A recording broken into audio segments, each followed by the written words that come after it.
ভাল লাগে না, সারাটা দিন শুধু কাজ আর কাজ, আবার এক্ষুনি রান্না করতে যেতে হবে। এত বড় মেয়ে হয়ে গেছে, একটু যে সাহায্য করবো বা কিছু মাকে তারও না, ভালোই লাগে না।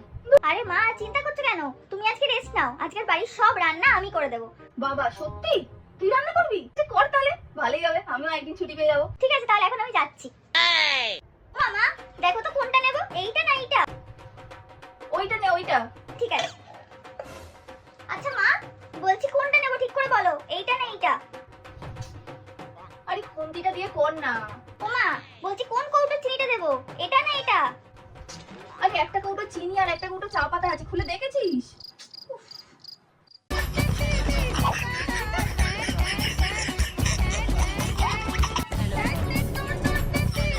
এই, ছাড় তো, তুই অনেক রান্না করেছিস। উফ বাবা, তুই এতবার এলি আর গেলি, এর মধ্যে আবার 3বার রান্না করে 4বার খেতে দেওয়া হয়ে যেত। ভাল লাগে না।